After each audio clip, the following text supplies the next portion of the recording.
to today's whiteboard talk for the workout of the day. So today we have a 12-minute E3 mon for strength. So that's going to be 4 sets every 3 minutes. Practical, we'll be doing push-ups to failure. So as many push-ups as you can to failure with solid form. Then you're going to do heavy carries for time. So something that you can hold it tight, make sure it's heavy, that you can hold for 30 seconds to no more than a minute. Then 5 Birddogs on each side. On the tactical side, we have 8 floor presses, then right into 8 bent over barbell rows, and then 5 Birddogs on each side.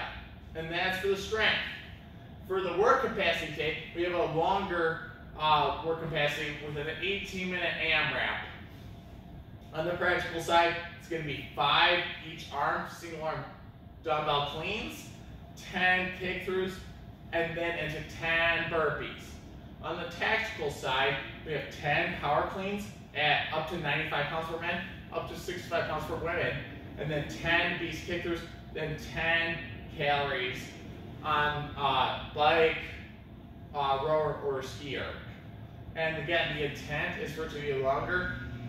So you want to be pushed, but you also want to find that pace where you can do it for long term and then finish off strong in the last minute or two. All right, and that's the workout for today. And then we're going to go into the movements for the day.